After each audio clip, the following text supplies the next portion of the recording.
നമ്മുടെ northern mountain ranges എന്ന ചാപ്റ്ററിൽ ക്ലൈമറ്റ് എങ്ങനെയാണെന്നുള്ള ടോപ്പിക്കാണ് പഠിക്കാൻ പോകുന്നത്. The Himalayas forming India's northern boundary along with other continuous mountains to the makes a climatic divide between the Indian subcontinent and Central Asia. അപ്പോൾ Indian sub കോണ്ടിനെന്റും പിന്നെ central Asia, okay, ഇതിനിടയിൽ ഒരു climatic division ഉണ്ടാക്കുന്ന ടീമാണ് നമ്മുടെ northern Himalayas. Okay okay, അതാണ് first point. Second point, the climate of Himalayan mountain zones vary according to the elevation and topography of respective parts of the region. അപ്പം climate variation എന്തിന്റെയൊക്കെ ബേസിസിലാണ്? Elevation അല്ലെങ്കിൽ altitude height, according to elevation and topography of regions. അപ്പോൾ ഇത് ഭയങ്കര important രണ്ട് കാര്യങ്ങളുണ്ടല്ലേ. Topography എന്ന് എന്താണ്? നമ്മുടെ ഈ ഭൂമിയുടെ, നമ്മുടെ എർത്തിന്റെ കിടപ്പ് എങ്ങനെയാണെന്നുള്ളതാണ്. ഓക്കെ, നമ്മുടെ പ്രകൃതിയുടെ ടോപ്പിൽ എന്തൊക്കെ കാര്യങ്ങളാണുള്ളത്, അതായത് മൗണ്ടൻസ് വരാം, റിവേഴ്സ് വരാം, പ്ലാറ്റ്യൂസ് വരാം, അല്ലേ. അപ്പോൾ അങ്ങനത്തെ കുറേ കാര്യങ്ങളെ പറ്റിയിട്ടുള്ള ഒരു സ്റ്റഡിയാണ് ആക്ച്വലി ടോപ്പോഗ്രഫി എന്ന്. അപ്പോൾ ഈ രണ്ട് കാര്യങ്ങളും അതിനകത്ത് പറയാം. ഇനി അടുത്ത point mild climate prevails along the lower mountain slopes and Shivalik foot hills. അപ്പം നമ്മൾ 3 റേഞ്ചസ് ഇങ്ങനെ പഠിച്ചിട്ടുണ്ടല്ലോ, ഹിമാദ്രി, ഹിമാചൽ, ശിവാലിക്. അപ്പോൾ ട്രാൻസ് ഹിമാലയൻ റേഞ്ചസ് പഠിച്ചപ്പോഴത്തേക്കും നമ്മൾ എന്ത് പഠിച്ചിട്ടുണ്ടായിരുന്നു? ഈ 3 കാര്യങ്ങൾ പഠിച്ചിട്ടുണ്ടായിരുന്നു. അപ്പോൾ ഇതിൽ ഈ ശിവാലിക് ഉണ്ടല്ലോ, ഈ ശിവാലിക്കിന്റെ ക്ലൈമറ്റ് എങ്ങനെയാണ്? ശിവാലിക്കിന്റെ ക്ലൈമറ്റ് എന്ന് പറയുന്നത് മൈൽഡ് ആണ്. മൈൽഡ് ആയിട്ടുള്ള ക്ലൈമറ്റ്, ഹൈറ്റ് കുറഞ്ഞ റേഞ്ചസ് അല്ലേ അവിടെയുള്ള മൗണ്ടൻ പീക്സ് അല്ലേ ഉള്ളത്. ഓക്കെ, പക്ഷേ ഹയർ എലിവേഷൻസിൽ എന്തായിരിക്കും? വളരെ ലോ ആയിട്ടുള്ള ടെമ്പറേച്ചർ ആയിരിക്കും. ഓക്കെ, നമുക്ക് എക്സാമ്പിൾ ഹൈ ഓൾട്ടിറ്റ്യൂഡിൽ ടെമ്പറേച്ചർ കൂടുതലാണ്. നല്ല ഹൈറ്റ് കൂടുന്നതോറും ക്ലൈമറ്റ് അല്ലെങ്കിൽ ടെമ്പറേച്ചർ എന്ത് ചെയ്യും? കുറഞ്ഞുകൊണ്ടിരിക്കും. ഹൈറ്റ് കൂടുന്നതോറും എലിവേഷൻ കൂടുന്നതോറും ടെമ്പറേച്ചർ എന്ത് ചെയ്തുകൊണ്ടിരിക്കും? കുറഞ്ഞുകൊണ്ടിരിക്കും. ഇപ്പോൾ എക്സാമ്പിൾ നമുക്ക് അതിനകത്ത് ലഡാക്ക് പറയാം. എക്സാമ്പിൾ ഏത് പറയാം? Ladakh region. Okay, extremely high altitude Ladakh region എന്താണ്? എക്സ്ട്രീം വിന്റർ ആണ്. ലഡാക്കിലേക്ക് എന്താണ്? എക്സ്ട്രീം ആയിട്ടുള്ള വിന്റർ ആണ്. ഓക്കെ, അപ്പോൾ ഈ കാര്യങ്ങൾ പറയാം. പിന്നെ ശിവാലിക്കിനകത്ത് പറയുന്ന വേറെ കാര്യം എന്താണ്? മൈൽഡ് ക്ലൈമറ്റ് പറഞ്ഞു. അതുപോലെ തന്നെ നമുക്ക് പറയാൻ പറ്റുന്നത് south west monsoon rains. Okay, south west monsoon rains എവിടെ കിട്ടും? ശിവാലിക്കിന്റെ ഇവിടെ സദേൺ സ്ലോപ്സിൽ കിട്ടുന്നുണ്ട്. എവിടെയാണ്? ശിവാലിക്കിന്റെ സദേൺ സ്ലോപ്പിൽ അവിടെ ഇത് കിട്ടുന്നുണ്ട്. അതും പറയാം. ഓക്കെ, അടുത്തത് monsoon means blowing from the bay of Bengal get trapped in between the Assam Himalayas. അപ്പം ബേ ഓഫ് ബംഗാൾ എവിടെയാണ്? അപ്പം ഇന്ത്യയുടെ മാപ്പിൽ നമ്മൾ ഇങ്ങനെ മാപ്പ് വരയ്ക്കുമ്പോഴത്തേക്കും, ഓക്കെ, അപ്പോൾ ഇതല്ലേ ബേ ഓഫ് ബംഗാൾ എന്ന് പറയുന്നത്. ഓക്കെ, ഇവിടെ ബേ ഓഫ് ബംഗാൾ, ഇവിടെ നമുക്ക് എന്ത് വരുന്നുണ്ട്? ആസാം വരുന്നുണ്ട്, ആസാം ഹിമാലയസ് വരുന്നുണ്ട്. അപ്പോൾ മൺസൂൺ വിൻസ് എവിടെ നിന്നാണ് വരുന്നത്? ബേ ഓഫ് ബംഗാളിൽ നിന്നുള്ള monsoon wins get trapped in between Assam Himalayas. ഇവിടുത്തെ ഹിമാലയസിന്റെ ഇടയിൽ എന്താവും? ആ വിൻഡ് എന്ത് ചെയ്യും? ട്രാപ്പ് ആവും. ഓക്കെ, പിന്നെ ഇൻ ബിറ്റ്വീൻ ഒരു ഇതുകൂടെ പറയുന്നുണ്ട്, ആസാം ഹിൽസിന്റെയും പൂർവാചൽ. ഇവിടെ എന്ത് വരുന്നുണ്ട്? ഈ ഭാഗമാണ് പൂർവാചൽ എന്ന് പറയുന്നത്. അപ്പോൾ നമ്മൾ ഈസ്റ്റേൺ മൗണ്ടൻസിന്റെ അകത്ത് ഇത്രയും ഈസ്റ്റേൺ മൗണ്ടൻസ് അല്ലെങ്കിൽ ഈസ്റ്റേൺ ഹിമാലയസിന്റെ ഏരിയ എന്ന് പറയുന്നത്. സോ അവിടെ ഈ ഒരു വിങ് താഴെ വരുന്നത്, അതായത് നമ്മൾ അരുണാചൽ പ്രദേശ്, മിസോറാം, മണിപ്പൂർ, ആസാം, ഇങ്ങനെ വരുമല്ലോ. ഓക്കെ, അപ്പോൾ ഇവിടെ എന്താണ്? പൂർവാചൽ ഹിൽസിന്റെയും ഈ ആസാം ഹിമാലയസിന്റെ ഇടയ്ക്കായിട്ട് എന്ത് ചെയ്യുന്നു? വിൻഡ് ട്രാപ്പ് ചെയ്യുന്നുണ്ട്. അത് നമുക്ക് പറയാലോ. So the monsoon winds blowing from the Bay of Bengal get trapped in between Assam Himalayas and the Purvachal Hills. As a result, എന്ത് പറ്റുന്നു? Most of its moisture reaches back to earth as rain. Okay, അപ്പോൾ ഇവിടെ എന്താണ്? ഈ moisture trap ആവുന്ന കാരണം ഇത് തിരിച്ച് എങ്ങനെയാണ്? മഴയായിട്ട് തന്നെ എന്ത് ചെയ്യുന്നുണ്ട്? അവിടെ വീഴുന്നുണ്ട്. ഓക്കെ, അപ്പോൾ നമുക്ക് നോർത്ത് ഈസ്റ്റേൺ ഇന്ത്യയിലെ മേഘാലയ, പ്ലാറ്റു, അവിടെയൊക്കെ ഹെവി റെയിൻഫോൾ ഉണ്ട്. അവിടെ നമ്മൾ അല്ലാതെ തന്നെ ഈ ചാപ്റ്ററിൽ ചിറാപുഞ്ചിയും മൗസിൻ റാമും ഒക്കെ നമ്മൾ പഠിച്ചിട്ടുണ്ട് അല്ലേ. ഈ പൂർവാചൽ ഏരിയയിൽ ഏറ്റവും കൂടുതൽ റെയിൻ കിട്ടുന്ന സ്ഥലമായിട്ട് നമ്മൾ പഠിച്ചിട്ടുണ്ട്. ഓക്കെ, ഹിമാലയൻ റേഞ്ചസിലെ യൂണിവേഴ്സിറ്റി. ഓക്കെ, അപ്പോൾ ഹിമാലയൻ റിവേഴ്സ് ഫുൾ ടൈം എന്തായിരിക്കും? പെരീനിയൽ ആയിരിക്കും. ത്രൂ ഔട്ട് ദ ഇയർ എന്തായിരിക്കും? പെരീനിയൽ ആയിരിക്കും. അതായത് ഫുൾ ടൈം എന്തുണ്ടാവും? വാട്ടർ ഉണ്ടാവും. ഓക്കെ, പിന്നെ ഫ്ലഡ് ഉണ്ടാക്കുകയും ചെയ്യും. കാര്യം ഗ്ലേസിയേഴ്സ് മെൽറ്റ് ചെയ്താണല്ലോ റിവേഴ്സ് വെള്ളം കിട്ടിക്കൊണ്ടിരിക്കുന്നത്. അപ്പോൾ എന്താണ്? ഗ്ലേസിയേഴ്സിന്റെ മെൽറ്റിംഗ് കാരണം, മഴ കാരണം എപ്പോഴും റിവേഴ്സിൽ എന്തുണ്ടായിരിക്കും? വെള്ളം ഉണ്ടായിരിക്കും. ഫ്ലഡിനും കാരണമാവും. Full time even summer season ആയാൽ പോലും അവിടെ എന്ത് കാണും? റിവറിൽ വെള്ളം കാണും. ഓക്കെ, ഇനി മെയിൻ ആയിട്ട് നമ്മുടെ റേഞ്ചസിൽ നമുക്ക് പറയേണ്ട 3 റിവേഴ്സ് ഏതൊക്കെയാണ്? ഇൻഡസ്, ഗംഗ, ബ്രഹ്മപുത്ര. ഇൻഡസ്, ഗംഗ, ബ്രഹ്മപുത്ര ഇവർ 3 പേരാണ് മെയിൻ ആയിട്ടുള്ള നദികൾ. പ്ലസ് ഇവരുടെ ട്രിബ്യൂട്ടറീസും കാണും. അതായത് ഇവർക്ക് വെള്ളം. പിന്നെ ഇത് കൂടാതെ ഇവർ ക്രിയേറ്റ് ചെയ്യുന്ന ലാൻഡ് ഫോംസ് ആണ്. ഇവർ ക്രിയേറ്റ് ചെയ്യുന്ന കുറച്ച് ലാൻഡ് ഫോമിന്റെ പ്രത്യേകത അത് ഏതാണ്? വി ഷേപ്ഡ് ലാൻഡ് ഫോംസിൽ V shaped valleys, B gorges കിടങ്ങുകൾ എന്ന് പറയാം, വലിയ കുഴികളാണ് ഗോർജസ്. പിന്നെ അടുത്ത വാട്ടർഫോൾസ്. അപ്പോൾ എന്തൊക്കെയാണ് ഇവർ ക്രിയേറ്റ് ചെയ്യുന്ന ലാൻഡ് ഫോംസ് എന്ന് പറയുന്നത്? ഇവർ ക്രിയേറ്റ് ചെയ്യുന്നത് വി ഷേപ്ഡ് വാലീസ്, ഗോർജസ്, പിന്നെ വാട്ടർഫോൾസ്. ഇത്രയും കാര്യങ്ങളാണ് ക്രിയേറ്റ് ചെയ്യുന്നത്. ഇത്രയും കാര്യങ്ങൾ ബേസിക് ആയിട്ട് ഹിമാലയ എങ്ങനെയാണ് ടോപ്പോഗ്രഫിയെ ഇൻഫ്ലുവൻസ് ചെയ്യുന്ന ഒരു സ്റ്റേറ്റ്മെന്റിനകത്ത് ഇത്രയും പോയിന്റ്സ് എഴുതാൻ വേണ്ടി പറ്റും. ഇനി ഈ വി ഷേപ്ഡ് ആയിട്ടുള്ള വാലീസ് ഫോം ചെയ്യുമെന്ന് പറഞ്ഞല്ലോ. ഈ വി ഷേപ്ഡ് ആയിട്ടുള്ള വാലിയുടെ ഫോർമേഷൻ എങ്ങനെയാണെന്നുള്ളതാണ്. ഓക്കെ, അപ്പോൾ ഫസ്റ്റ് പോയിന്റ് എന്ന് വെച്ചാൽ വി ഷേപ്ഡ് വാലിയുടെ ഫോർമേഷനെ പറ്റിയാണ് പറയുന്നത്. ഫസ്റ്റ് എന്ന് വെച്ച് കഴിഞ്ഞാൽ free fall of water vertically from a cliff. Main ആയിട്ടുള്ള കാര്യം വെർട്ടിക്കലി ഒരു ക്ലിഫിൽ നിന്ന് വെള്ളം വീഴുമ്പോൾ, ക്ലിഫിൽ നിന്ന് എന്ത് വീഴുന്നു? വെള്ളം വീഴുമ്പോഴത്തേക്കാണ് നമുക്ക് എന്ത് ചെയ്യാൻ പറ്റുന്നത്? അതിനെ ആക്ച്വലി വാട്ടർഫോൾ എന്ന് പറയാൻ പറ്റണം. അപ്പോൾ വാട്ടർഫോൾ എന്താണ് എക്സ്പ്ലനേഷൻ? വെർട്ടിക്കലി ക്ലിഫിൽ നിന്ന് വാട്ടർ വീഴുമ്പോഴത്തേക്കും നമുക്ക് അതിന് എന്ത് പറയാം? വാട്ടർഫോൾ എന്ന് പറയാം. ഓക്കെ, അപ്പോൾ ഇതിന് കാരണം എന്താണ്? മെയിൻ ആയിട്ട് വാട്ടർഫോൾ ഉണ്ടാകാൻ വേണ്ടിയുള്ള കാരണം എന്ന് പറയുന്നത് excessive erosion of soft rocks. അപ്പോൾ സോഫ്റ്റ് റോക്സിന്റെ ഇറോഷൻ, റിവേഴ്സിൽ കൂടെ സോഫ്റ്റ് റോക്സ് ഇറോഡ് ചെയ്ത് വരുമ്പോഴാണ് എന്ത് പറ്റുന്നത്? നമുക്കൊരു വാട്ടർഫോളിന്റെ ക്രിയേഷൻ എന്ത് ചെയ്യുന്നത്? ഉണ്ടാകും. അപ്പോൾ വാട്ടർഫോളിന്റെ 2 പോയിന്റ്സ് ആണ് ഇത് രണ്ടും. നോർത്ത് നോക്കിയാൽ ആദ്യം. ഓക്കെ, ഇത് മനസ്സിലായി. ഇനി നമുക്ക് വി ഷേപ്ഡ് വാലിയുടെ ഫോർമേഷൻ നോക്കാം. ഒരു മിനിറ്റ്. ഇനി നമുക്ക് എന്താണ് നോക്കേണ്ടത്? വി ഷേപ്ഡ് വാലിയുടെ ഫോർമേഷൻ. ഓക്കെ, അത് ഫസ്റ്റ് പോയിന്റ് എങ്ങനെയാണ്? ഈ വി ഷേപ്ഡ് വാലിയുടെ ആദ്യം ഒരു സംഭവം പറയുന്നുണ്ട്, ലാറ്ററൽ ഇറോഷൻ. എന്താണ് ലാറ്ററൽ ഇറോഷൻ? ലാറ്ററൽ ഇറോഷൻ എന്ന് പറഞ്ഞാൽ എന്താണ്? ഹൊറിസോണ്ടൽ ആയിട്ടുള്ള ഇങ്ങനെ ഇത് ഹൊറിസോണ്ടൽ ആയിട്ടുള്ള ഒരു ഇറോഷൻ സംഭവിക്കുമ്പോൾ എന്ത് പറ്റുന്നു? It causes enhancement of river width. റിവറിന്റെ വിഡ്ത്ത് എന്ത് ചെയ്യും? കൂടും. റിവറിന്റെ വിഡ്ത്ത് കൂടും. ഓക്കെ, അപ്പം lateral erosion leads to enhancement of width of the river Valley.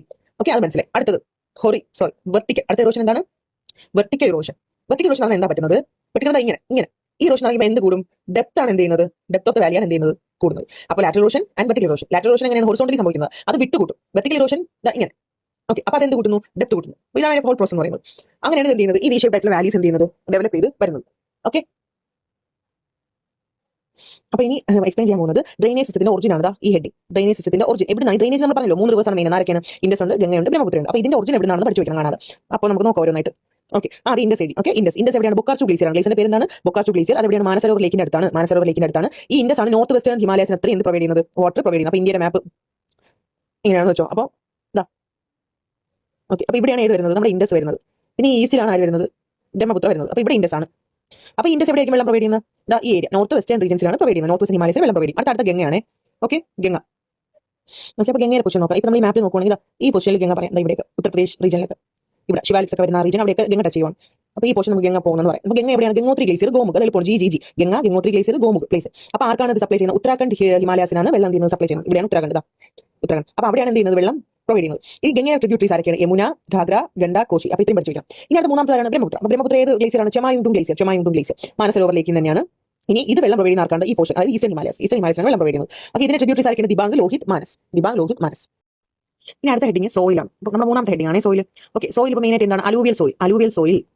എന്തുകൊണ്ടാണ് വാലീസിൽ നമുക്ക് അലൂവിയൽ സോയിൽ വരാൻ കാരണം? അലൂവിയൽ എവിടെയാണ്? വാലീസിൽ വരാൻ വേണ്ടി കാരണം അതായത് മൗണ്ടൻ റേഞ്ചസിന്റെ ഇടയിലുള്ള വാലീസിൽ ആ താഴ്ന്ന പ്രദേശങ്ങളിൽ എന്താണ്? അലൂവിയൽ സോയിലാണ്. അവിടെ എന്താ അങ്ങനെ വരാൻ കാരണം? കാര്യം നമ്മുടെ റിവേഴ്സിന്റെ ഇറോഷൻ അല്ലേ? ഇറോഷൻ കാരണം ഇവിടെ എന്താവും? ഡെപ്പോസിറ്റ് പ്രോസസ് ഉണ്ടാവുന്നു. ഓക്കെ, അപ്പോൾ ഇറോഷൻ ഉണ്ടാകുമ്പോൾ ഡെപ്പോസിറ്റ് ചെയ്ത് പോകുന്നതുകൊണ്ടാണ് വാലീസിൽ എന്ത് വരുന്നത്? അലൂവിയൽ സോയിൽ വരുന്നത്. വളരെ different types of soils in the Himalayan terrain. അപ്പോൾ ഹിമാലയൻ ടെറൈനിലുള്ള ഡിഫറെന്റ് ടൈപ്സ് ഓഫ് സോയിൽസ് നോക്കാം.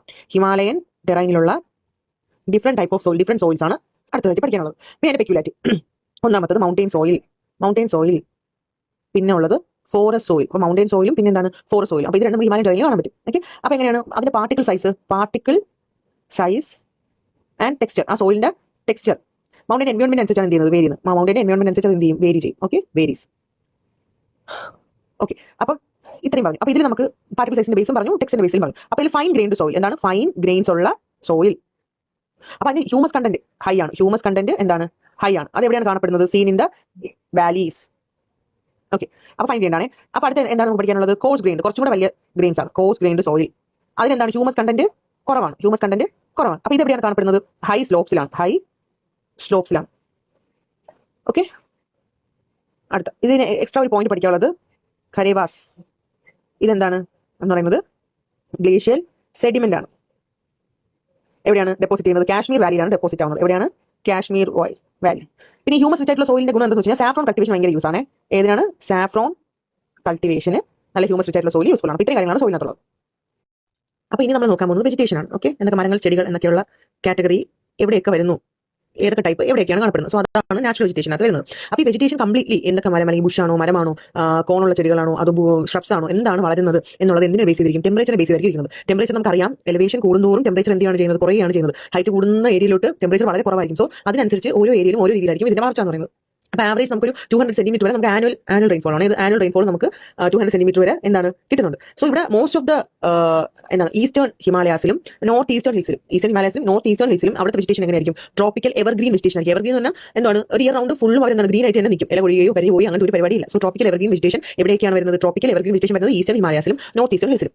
അപ്പോൾ ഇതാണ് നമ്മുടെ ഒന്നാമത്തെ ടൈപ്പ് വെജിറ്റേഷൻ. രണ്ടാമത്തെ ഏതാണ്? കോൾഡ് ക്ലൈമറ്റ് ഉള്ള സ്ഥലത്ത് കാണുന്ന ടൈപ്പ് ഓഫ് വെജിറ്റേഷൻ ആണ് തുണ്ട്ര എന്ന് പറയുന്നത്. സോ അതിനകത്ത് മോസസ്, ലൈക്കൻസ്, ഷ്രബ്സ്, കുഞ്ഞു ഗ്രാസ്, അങ്ങനെ അവിടെ ഭയങ്കര റൂട്ടുള്ള ചെടികൾ കാഴ്ന്നിറങ്ങി വളരാൻ പറ്റുന്ന ഒരു കണ്ടീഷൻ അല്ല. കോൾഡ് അല്ലേ? സോ റൂട്ട് അങ്ങനെ ഇറങ്ങിയിട്ട് ഭയങ്കര വലിയ ട്രീ ആയിട്ട് പോകുന്ന ഒരു കാറ്റഗറി വെജിറ്റേഷൻ അല്ല അവിടെയുള്ള എന്താണ്? തുണ്ട്ര വെജിറ്റേഷൻ ആണ്. ഈ പറഞ്ഞ ചെടികളൊക്കെ എക്സാമ്പിൾ ആയിട്ട് നമുക്ക് പറയാം. ഇനി മൂന്നാമത് വാലീസ്. ഓക്കെ, വാലീസിൽ എങ്ങനെയാണ്? സെമി എവർഗ്രീൻ ആണ്. അപ്പം ഇതെവിടെയാണ്? കുറച്ച് ഹൈറ്റിലാണ് അല്ലേ? വാലീസിൽ എന്താണ്? സെമി എവർഗ്രീൻ ആണ്. ഓക്കെ, ഇനി ലോവർ മൗണ്ടൻ സ്ലോപ്പ്, അതായത് മൗണ്ടന്റെ സ്ലോപ്പ് ഉണ്ടല്ലോ, ചെരിവ്. അപ്പോൾ അവിടെ ലോവർ സൈഡിൽ എങ്ങനെയാണെന്നുള്ളതാണ്. അവിടെ ഡെസിഡിയസ് ഫോറസ്റ്റ് ആണ്. 1000 to 2000 മീറ്റർ ആണ് എലിവേഷൻ എന്ന് പറയുന്നത്. ഓക്കെ, അപ്പോൾ അവിടെ എന്താണ്? Deciduous forest full time evergreen for full time ഇത് കാണുമോ? ത്രൂ ഔട്ട് ദ ഇയർ ഇല്ല. അപ്പോൾ ഇടയ്ക്ക് ചില സ്ഥലങ്ങളിൽ അവരുടെ ഗ്രീൻ ആയിട്ടുള്ള ലീഫ് ഒക്കെ ആണെങ്കിൽ അത് ഓറഞ്ച് ആയിട്ടോ റെഡ് ആയിട്ടോ ഒക്കെ കൺവേർട്ട് ചെയ്ത് മാറുന്ന ഒരു കാറ്റഗറി അത് ചില സ്ഥലങ്ങളിൽ കാണാം. ചില സ്ഥലത്ത് എന്ത് ചെയ്യും? ഈ ഡെസിഡിയസ് ഫോറസ്റ്റ്. അപ്പോൾ രണ്ട് ടൈപ്പ് ഇതിനകത്ത് വീണ്ടും വരുന്നുണ്ട്. അപ്പോൾ ചില സ്ഥലങ്ങളിൽ എങ്ങനെയാണ് വരുന്നത്? ആക്ച്വലി എന്താണ്? ഇലകൾ കരിഞ്ഞിട്ട് ഇലകൾ എന്ത് ചെയ്യും? ഇലകൾ കൊഴിഞ്ഞു പോകും. അപ്പോൾ അങ്ങനത്തെ ഒരു സംഭവമാണ് ഡെസിഡിയസ് ഫോറസ്റ്റ്. ഇനി അടുത്ത മൗണ്ടന്റെ സ്ലോപ്പിൽ നമ്മളിപ്പോൾ പറയുന്നത് ലോവർ മൗണ്ടൻ സ്ലോപ്പാണ്. ഇനി ഇപ്പോൾ പറയുന്നത് എന്താണ്? മൗണ്ടന്റെ സ്ലോപ്പിൽ അവിടെ എങ്ങനെയാണ് കോണിഫറസ് ആണ്. എന്താണ് കോണിഫറസ് ആണ്, കോൺ ടൈപ്പ് അല്ലേ, കോൺ ടൈപ്പ്. അപ്പോൾ അതിൽ പൈനും ഡിയോഡ്രും ഒക്കെ വരും. ഡിയോഡ്രം നമ്മുടെ ദേവദാരു എന്ന മരമാണ്. അപ്പോൾ അതൊക്കെ എന്താണ് ഇതിൽ എക്സാമ്പിൾ ആയിട്ട് പറയാം. ഇനി അടുത്തത് ഹയർ ഓൾട്ടിറ്റ്യൂഡ്. അതിപ്പോൾ ഞാൻ ഇവിടെ ഈ വരച്ചതിൽ ലോവർ പറഞ്ഞു, ലോവർ സ്ലോപ്പ് പറഞ്ഞു, മൗണ്ടൻ സ്ലോപ്പ് പറഞ്ഞു, നമ്മൾ വാലി തന്നെ താഴ്വര, രണ്ട് കുന്നിന്റെ ഇടയിലുള്ള സ്ഥലമാണ് വാലി, അത് പറഞ്ഞു. അപ്പം ഇനി അതിനെ കുറച്ചുകൂടെ മേലോട്ട് ഹയർ ഓൾട്ടിറ്റ്യൂഡ്. ഓക്കെ, ഇവിടെ ഹയർ ഓൾട്ടിറ്റ്യൂഡിൽ എങ്ങനെയാണ് ഷ്രബ്സ് ആയിരിക്കും, ഷ്രബ്സ്. ഓക്കെ, അതെങ്ങനെയാണ് ജൂണിപ്പേഴ്സ്, റോഡോഡെൻഡ്രോൺ, ഇതൊക്കെയാണ് എക്സാമ്പിൾ ആയിട്ട് പഠിക്കുക. ഇനി ഹയസ്റ്റ് ഓൾട്ടിറ്റ്യൂഡ് എന്ന് പറയുന്നത് ഏറ്റവും മേളുക, ഇവിടെ ഏറ്റവും മേളുക. അവിടെ എങ്ങനെയായിരിക്കും ആൽപൈൻ മെഡോസ് ആയിരിക്കും, മെഡോസ് ആയിരിക്കും, കുഞ്ഞു കുഞ്ഞു ചെടികളെ ഉണ്ടായിരിക്കും. അവിടെ ട്രീയും ഒന്നും അല്ല, അവിടെ ഗ്രാസ് ടൈപ്പ് ആയിട്ടുള്ള ഫ്ലവറിംഗ് പ്ലാന്റ്സും കാര്യങ്ങളൊക്കെ ആയിരിക്കും എന്താണ് ഏറ്റവും ടോപ്പിൽ വരുന്നത്. അപ്പോൾ ഇതാണ് വെജിറ്റേഷൻ എന്ന് പറയുന്നത്. ഓക്കെ, അടുത്ത നോക്കാം, നമ്മുടെ വൈൽഡ് ലൈഫ് ആണ്. ഓക്കെ, വൈൽഡ് ലൈഫിൽ എന്തൊക്കെയാണ് ഇമ്പോർട്ടൻ്റ് ആയിട്ട് വരുന്നത്. അപ്പം മെയിൻ ആയിട്ടുള്ള animals yak, musk deer, single horn rhinoceros, snow leopard, ഇത്രയാണ് സ്നോ ലെപ്പോർഡ്. ഇനി നമ്മുടെ പ്രിക്കോഷൻസ്, ഈ ആനിമൽസിനൊക്കെ കൺസർവ് ചെയ്യുന്നുള്ളൂ വൈൽഡ് ലൈഫിനെ. അപ്പോൾ അതിനുവേണ്ടി നമ്മൾ എടുക്കുന്ന പ്രിക്കോഷൻസ് നമുക്ക് എന്തൊക്കെയാണ് വരുന്നത് കൺസർവേഷനിൽ? ബയോസ്ഫിയർ റിസർവ്സ് ഉണ്ട്, നാഷണൽ പാർക്സ് ഉണ്ട്, പിന്നെ വൈൽഡ് ലൈഫ് സാങ്ച്വറീസ് ഉണ്ട്. 3 കാര്യങ്ങൾ. ഇനി ഇതിൽ മെയിനായിട്ട് പഠിക്കാനുള്ളത് വെസ്റ്റേൺ ഹിമാലയയിലുള്ള നാഷണൽ പാർക്കുകളും ഈസ്റ്റേൺ ഹിമാലയയിലുള്ള നാഷണൽ പാർക്കും. വെസ്റ്റേൺ ഹിമാലയയിൽ 4 ഉണ്ട്. ജമ്മു ആൻഡ് കാശ്മീരിലെ ഡാച്ചിഗാം, ലഡാക്കിലെ ഹെമിസ്, ഉത്തരാഖണ്ഡിലെ വാലി ഓഫ് ഫ്ലവേഴ്സ്, പിന്നെ ഉത്തരാഖണ്ഡിലെ Rajaji national park. So Dachigam, Jammu and Kashmir, ലഡാക്കിലെ ഹെമിസ്, ഉത്തരാഖണ്ഡിലെ വാലി ഓഫ് ഫ്ലവേഴ്സ്, ഉത്തരാഖണ്ഡിലെ രാജാജി നാഷണൽ പാർക്ക്. അതുപോലെ ഈസ്റ്റേൺ ഹിമാലയ നാഷണൽ പാർക്സ് ഏതൊക്കെയാണ്? സിക്കിം, ആസാം, 3 ആസാമും 1 മണിപ്പൂർ. അപ്പോൾ സിക്കിമിൽ കാഞ്ചൻജംഗ, ആസാമിലെ അടുത്ത ഡിബ്രു ഒരു മിനിറ്റ് സായ്ക്കോവ. ഓക്കെ, ഡിബ്രു സായ്ക്കോവ. അടുത്തത് പിന്നെ കാസിരംഗ, ആസാമിൽ കാസിരംഗ. പിന്നെ ഉള്ള ആസാമിൽ ഏതാണ്? മാനസ്. ദെൻ മണിപ്പൂരിലാണ് കേബിൾ ലാംജാവോ, കേബിൾ ലാംജാവോ. അപ്പോൾ ഇത്രയാണ് നമുക്ക് ടെക്സ്റ്റ് ബുക്കിൽ പഠിക്കാനുള്ള വൈൽഡ് ലൈഫ്. ഇനി അടുത്തത് അഗ്രികൾച്ചർ ആണ്, അഗ്രികൾച്ചർ. ഓക്കെ, അപ്പം ബേസിക്കലി ഈ റീജൻസിൽ എന്താണ്, മൗണ്ടൻ റീജൻസിലെല്ലാം ലിമിറ്റേഷൻസ് ഉണ്ടല്ലേ, നമ്മുടെ ടെറൈൻ്റെ ലിമിറ്റേഷൻസ് ഉണ്ട്. സോ അത് കാരണം കുറേ പ്രശ്നങ്ങളുണ്ട്. നല്ല രീതിയിൽ അഗ്രികൾച്ചർ ചെയ്യാൻ വേണ്ടിയിട്ടുള്ള ഒരു ടൈപ്പ് ആണോ ഇങ്ങനെയല്ലേ പോകുന്നത്. അപ്പം സ്ലോപ്സ് ഉണ്ട്, വാലീസ് ഉണ്ട്, ഇവിടെ ഹൈറ്റ് ഉള്ള എലിവേഷൻ ഉള്ള ടോപ്പ് എലിവേഷൻ പോയിന്റ് ഉണ്ട്. സോ കുറച്ച് ലിമിറ്റഡ് ആണ് അഗ്രികൾച്ചർ എന്ന് പറയുന്നത്. ഓക്കെ, അപ്പോൾ എന്തൊക്കെയാണ് നമ്മുടെ ലിമിറ്റേഷൻസിൽ ഓരോ പോയിന്റ് ആയിട്ട് പഠിക്കാം. First limitation elevation of the region. ഈ റീജന്റെ എലിവേഷൻ എന്ന് പറയുന്നത് ആണ് ആദ്യത്തെ ലിമിറ്റേഷൻ. ഓക്കെ, രണ്ടാമത് സ്റ്റീപ്നെസ് ഓഫ് സ്ലോപ്പ്. എന്താണ് സ്റ്റീപ്നെസ് ഓഫ് സ്ലോപ്പ്? ഈ സ്ലോപ്പ് തന്നെ ഭയങ്കര സ്റ്റീപ്പ്, ഇങ്ങനെ കുത്തനെയാണ്. ഓക്കെ, ഇങ്ങനെയും അല്ല, ഇങ്ങനെയാണ് പോകുന്നത്. സോ അത് സ്റ്റീപ്പാണ്, അപ്പോൾ അതുകൊണ്ട് അത് ബുദ്ധിമുട്ടാണ്. ഇനി മൂന്നാമത്തെ പോയിന്റ് എന്ന് പറയുന്നത് ഇമ്മച്വർ സോയിൽ. ഓക്കെ, സോയിലിന്റെ മെച്യൂരിറ്റി ഇഷ്യൂ ഉണ്ട്. So immature soil. അടുത്ത ടെമ്പറേച്ചർ ലോ ആണല്ലോ, അവിടുത്തെ നോർമലി അവിടെ ടെമ്പറേച്ചർ എപ്പോഴും എന്താ കുറവാണ്. So low temperature. ഇതൊക്കെയാണ് അവിടുത്തെ അഡ്വേഴ്സ് ഫാക്ടേഴ്സ് അല്ലെങ്കിൽ ലിമിറ്റേഷൻസ് അല്ലെങ്കിൽ അഡ്വേഴ്സ് ഫാക്ടേഴ്സ്. അതായത് അഗ്രികൾച്ചറിനെ സപ്പോർട്ട് ചെയ്യാതെ ഇരിക്കുന്ന പോയിന്റ്സ് ആയി, അഗ്രികൾച്ചറെ സപ്പോർട്ട് ചെയ്യാൻ പറ്റാത്ത സിറ്റുവേഷൻസ് ആണ് ലിമിറ്റേഷൻ അല്ലെങ്കിൽ അഡ്വേഴ്സ് ആയിട്ടുള്ള കണ്ടീഷൻസ്. അപ്പോൾ എങ്ങനെയാണ് ഓവർകം ചെയ്യുന്നത്? അവിടുത്തെ ആൾക്കാർ ഈ അഡ്വേഴ്സ് ആയിട്ടുള്ള കണ്ടീഷനെ എന്ത് ചെയ്യുന്നു? ഓവർകം ചെയ്ത് കുറച്ച് പരിപാടി ഇവിടെ ചെയ്യുന്നത് എന്തൊക്കെയാണെന്നുള്ളതാണ്. അപ്പോൾ അതിൽ ആദ്യത്തെ ടെറസ് കൾട്ടിവേഷൻ. അപ്പോൾ ഈ മൗണ്ടന്റെ സ്ലോപ്പിൽ എന്തുണ്ടാക്കും? ഇങ്ങനെ ടെറസ് ക്രിയേറ്റ് ചെയ്യും. എന്നിട്ട് അവിടെ എന്തൊക്കെ കൾട്ടിവേറ്റ് ചെയ്യും? അവിടെ കൾട്ടിവേറ്റ് ചെയ്യുന്നത് പാഡി, ലെഗ്യൂം, പൊട്ടറ്റോ. അപ്പം ഇത് 3 ഇതേ സമയത്താണ്, റെയിനി സീസൺ ടൈമിൽ. ഏത് സീസണിലാണ്? റെയിനി സീസണിൽ. പിന്നെ വീറ്റും ടെമ്പറേറ്റ് ആയിട്ടുള്ള ഫ്രൂട്ട്സും ഏത് സീസണിൽ? സ്പ്രിംഗ് സീസണിൽ. ഓക്കെ, പിന്നെ നമുക്ക് പറയാൻ പറ്റുന്ന ടീ കൾട്ടിവേഷൻ ഉണ്ട്. മൗണ്ടൻ സ്ലോപ്സിലുണ്ട്, വാലീസിലുണ്ട്. അപ്പോൾ സ്ലോപ്സിലുണ്ട്, വാലീസ് ഓഫ് ഈസ്റ്റേൺ ഹിമാലയസിലുണ്ട്, വാലീസ് ഓഫ് ഈസ്റ്റേൺ ഹിമാലയസിലും എന്ത് കൾട്ടിവേഷൻ ഉണ്ട്? ടീ ഉണ്ട്. അപ്പോൾ അതിൽ മെയിൻ സ്ഥലങ്ങൾ ആസാം, ഈസ്റ്റേൺ ഹിമാലയസ് അല്ലേ, അപ്പോൾ ആസാമും ഡാർജിലിംഗും പറയാം. ഓക്കെ, പിന്നെ ഷിഫ്റ്റിംഗ് കൾട്ടിവേഷൻ ഇവർ പ്രാക്ടീസ് ചെയ്യുന്നുണ്ട്. ഷിഫ്റ്റിംഗ് കൾട്ടിവേഷൻ, ഒരേ ക്രോപ്പ് ഒരു സ്ഥലത്ത് കണ്ടിന്യൂസ് ആയിട്ട് ഒരു സ്ഥലത്ത് തന്നെ കണ്ടിന്യൂസ് ആയിട്ട് കൾട്ടിവേറ്റ് ചെയ്യുന്നവർ അവിടെ എന്താണ് ഒരു ഗ്യാപ്പ് കൊടുക്കും, സോയിൽ റീപ്ലേനിഷ് ആവാൻ വേണ്ടി. എൻ്റെ വേറെ ബേസിലേക്ക് പിന്നെ കൾട്ടിവേഷൻ അങ്ങനെ മാറി ചെയ്യുന്നുണ്ട്. സോ ഇത് ട്രൈബൽ പോപ്പുലേഷൻ ആണ് ഈ ടൈപ്പ് പ്രാക്ടീസ് ചെയ്യുന്നത്. എന്താണ്? ട്രൈബൽ പോപ്പുലേഷൻ ആണ് ഇവിടുത്തെ നോർത്ത് ഈസ്റ്റേൺ ഹിൽസിൽ അവർ ഈ ട്രഡീഷണൽ പ്രാക്ടീസ് ആയ ഷിഫ്റ്റിംഗ് കൾട്ടിവേഷൻ എന്ത് ചെയ്യും? പ്രാക്ടീസ് ചെയ്യും. ഇത് ട്രഡീഷണൽ ആണ്.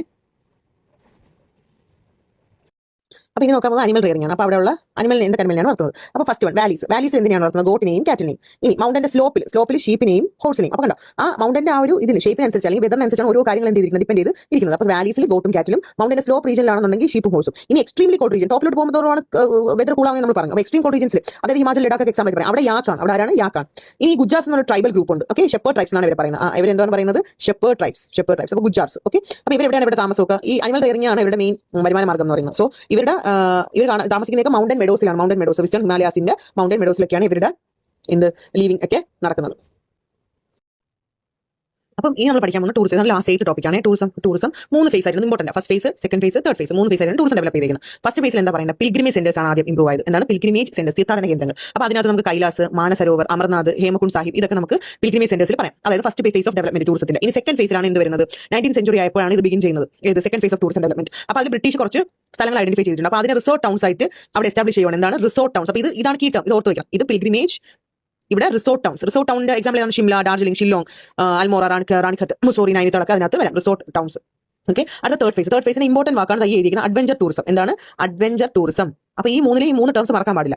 ആദ്യത്തെ പിൽഗ്രിമേജ്, രണ്ടാമത്തത് റിസോർട്ട് ടൗൺസ്, മൂന്നാമത്താണ് എന്ത്? Adventure tourism. ഓക്കെ, അത് എപ്പോഴാണ് സ്റ്റാർട്ട് ചെയ്യുന്നത്? 29 മെയ് 1953 മൗണ്ട് എവറസ്റ്റ് ആദ്യമായിട്ട് കീഴടക്കുന്നത്. ആരൊക്കെയാണ്? ഷെർപ്പയായ ടെൻസിംഗ് നോർഗെയും പിന്നെ എഡ്മണ്ട് ഹിലാരി. ഓക്കെ, അപ്പോൾ ഷെർപ്പ അവിടെ ഇതൊക്കെ മൗണ്ടൻ കീഴടക്കാൻ വേണ്ടി ഹെൽപ്പ് ചെയ്യുന്ന അവിടെ തന്നെ പ്രത്യേകം സെറ്റായിട്ട് ജീവിക്കുന്ന ആൾക്കാരുണ്ട്. അവിടുത്തെ ക്ലൈമറ്റ്, അവിടെ ഈ ഒരു തൊഴിൽ ജീവിക്കുന്നുണ്ട്. അവർ വരുന്ന ടൂറിസ്റ്റുകളൊക്കെ മൗണ്ടനിയറിംഗിനും ക്ലൈംബ് ചെയ്യാനും ഒക്കെ ഹെൽപ്പ് ചെയ്യുന്ന ആൾക്കാർ. അവർക്ക് ക്ലിയർ ആയിട്ട് ആ പാത്ത് കാര്യങ്ങളെല്ലാം അറിയാം ഷെർപ്പാസിന്. സോ ടെൻസിംഗ് നോർഗെ ആയിരുന്നു? ഷെർപ്പയായിരുന്നു. പിന്നെ എഡ്മണ്ട് ഹിലാരിയും ഇവർ രണ്ടും കൂടിയാണ് കെയർ ചെയ്തത്. അതിനുശേഷമാണ് ഈ അഡ്വഞ്ചർ ടൂറിസം എന്ത് ചെയ്യാൻ തുടങ്ങുന്നത്? ഡെവലപ്പ് ചെയ്യാൻ വേണ്ടി തുടങ്ങുന്നത്. അപ്പോൾ അവിടെ മൗണ്ടനിയറിംഗ്, പാരാഗ്ലൈഡിംഗ്, സ്കൈയിങ് ആക്ടിവിറ്റീസ് ഇതൊക്കെയാണ് അവരതിനകത്ത് ഇൻക്ലൂഡ് ചെയ്തിരിക്കുന്നത്.